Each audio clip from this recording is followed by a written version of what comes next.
this time Les Norman.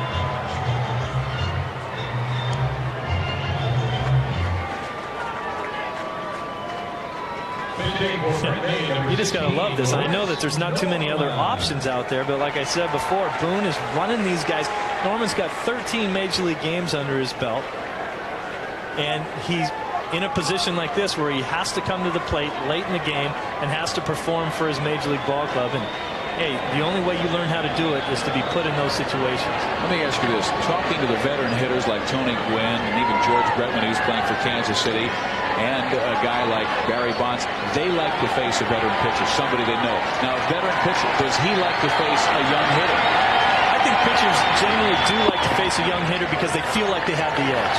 Now, he hasn't seen the hitter either, but a lot of times then what the pitcher will do, he'll rely on his stuff.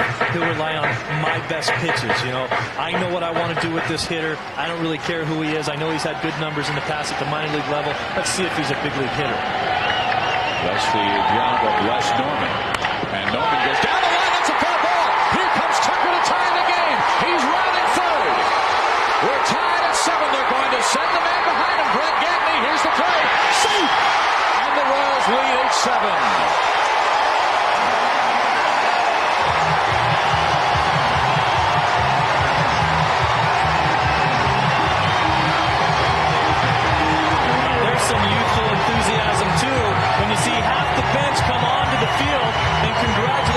Just scored. That doesn't happen in the major leagues very often. There's certainly nothing wrong with it. Watch where this ball gets in, and then he just shoots it out of there. That's a nice piece of hitting down the line. This is a tremendous confidence-boosting game for Kansas City. A young team saying youth is served in September of '95. We're in a pennant race. We've got the wild card of the line. Gagne, the veteran, comes through, and then the rookie Les Norman. A double and RBI, his first double this year, only his 5th hit, and he is trying to win Kansas City's biggest game. Here comes Gagne all the way around to score. You see the way he cuts the bases up very nicely. Doesn't put himself way out past the bag, so he gets the most direct route to each base. Johnny Damon to left field. This could be trouble. On comes Carter. It hits. Here comes the runner. Les Norman scores. It's now 9-7 Royals. Can you believe this, Steve? Johnny Damon's so hot right now that even though he's getting jammed on this pitch, he still gets a base hit. That's usually the result of a strong hitter with very powerful hands. Johnny Damon, they tell us, has just that. There's the ball, just jams him, but he's got his head down on it. Good hitters get jammed, as we've talked about before. But you look at this Toronto ball club right now, games like this would never have happened in their championship years. We saw them hit the ball all over the ballpark all day long in game 1 and halfway through game 2. Would never let a ball club come back on them the way the Royals have this year. And that's the major difference between the championship seasons that the Blue Jays have had in the past and this year.